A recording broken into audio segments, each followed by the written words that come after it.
Cypress মূলত ইউরোপের একটি দ্বীপরাষ্ট্র, যার উত্তর অঞ্চলে রয়েছে তুরস্ক এবং গ্রিস, দক্ষিণে রয়েছে ইজিপ্ট এবং পূর্বে রয়েছে ইসরায়েল।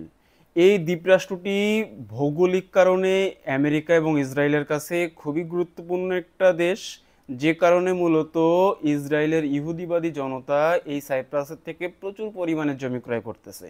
এখন পর্যন্ত সাইপ্রাসে গত 10 বছরে ইহুদিরা প্রচুর পরিমাণে রিয়েল এস্টেটে ইনভেস্ট করেছে, যা এখন পর্যন্ত সাইপ্রাসের জন্য খুবই ভয়ঙ্কর বা অশনি সংকেত আপনারা বলতে পারেন।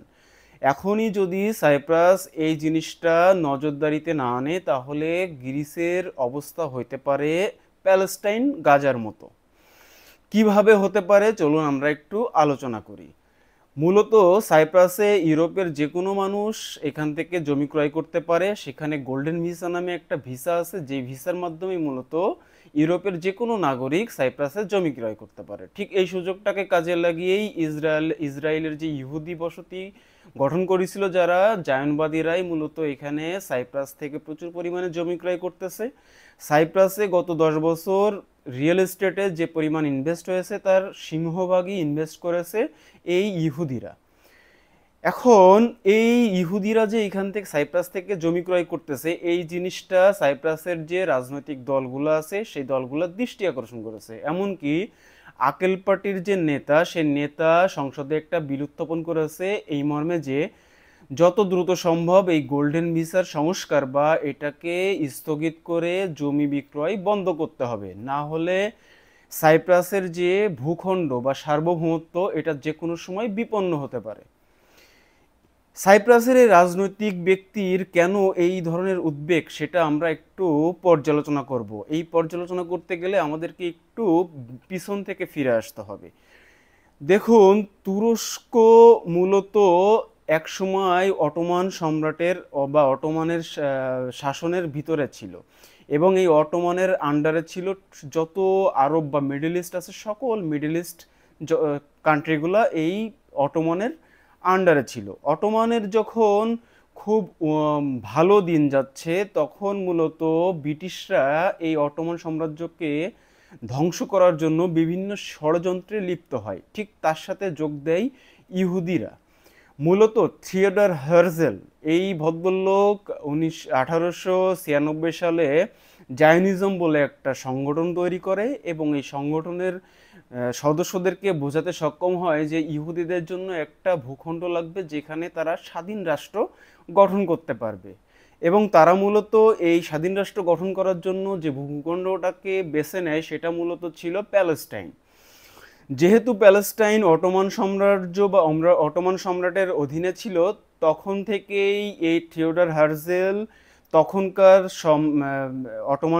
অটোমান যে সম্রাট ছিল সুলতান আব্দুল হামিদ সেকেন্ড, এই ভদ্রলোকের কাছে বিভিন্নভাবে অফার পাঠাতে থাকে।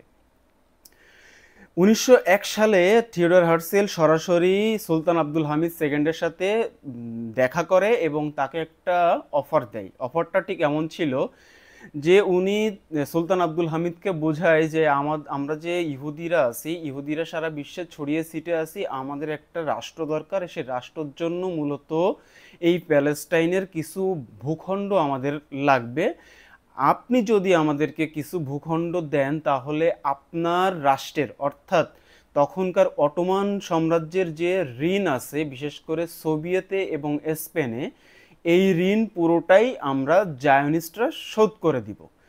কিন্তু সুলতান আব্দুল হামিদ তখন সেটাকে সাথে সাথে না করে দেয় এবং বলে যে এই প্যালেস্টাইনের যে ভূখণ্ড, এই ভূখণ্ডের মালিক মূলত আমরা না, বা আমরা সম্রাটরা না, এই ভূখণ্ডের মালিক মূলত যে প্যালেস্টাইনের নাগরিক আছে বা আরবিয়ানরা আছে, এই আরবিয়ানরা।